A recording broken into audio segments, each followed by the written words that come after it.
The Places of Worship Act was enacted in 1991 to prohibit a change in the religious character of any place of worship. Recently, because of the Gyanvapi mosque controversy, the law has become the center of heated debate. So let's see the arguments on both sides. What are the arguments of those that say that the law is constitutional? The Jamiyat Ulama-e-Hind, in their application before the Supreme Court, have argued that the Supreme Court should not be deciding the constitutional validity of this law at all, because simply the Supreme Court sitting in adjudication of the matter or issuing notice in the matter itself creates a fear in the minds of the Muslim community.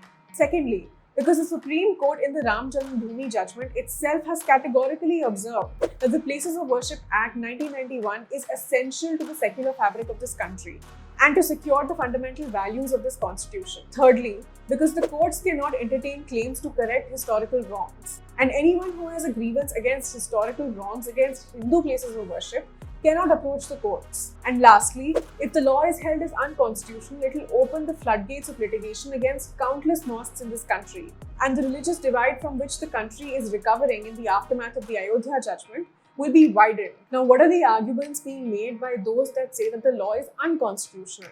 They say that the Places of Worship Act stops any person from filing any suit or proceeding for the recovery of any important place of worship, which may be fundamental to a person's religious practice. Experts say that while certain disputes can be barred from civil courts by providing alternate forums for dispute resolution, such as tribunals, or alternate methods such as arbitration, the legislature cannot bar legal remedies altogether. That would be against Article 32 and 226 of the Constitution. Secondly, the Supreme Court's observations in the Ram Janmabhoomi judgment are not legally binding because the act was not relevant to the dispute at hand. The law laid down by the Supreme Court itself in its various judgments states that only those observations which are relevant to the disputes and controversy would have a legally binding character under Article 141. Since the Places of Worship Act had no applicability on the Ram Janmabhoomi dispute, the observations of the Supreme Court on that act are not legally binding. On the point of how, if the act were repealed, it would open the floodgates of litigation by many temples, experts have argued that the Places of Worship Act is neutrally worded,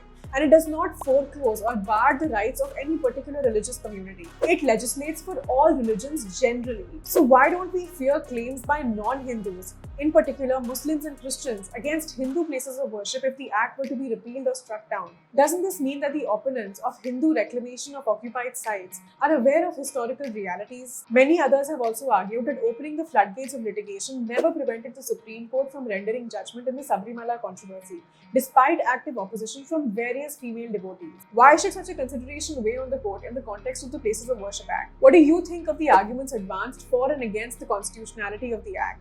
Let us know in the comments below.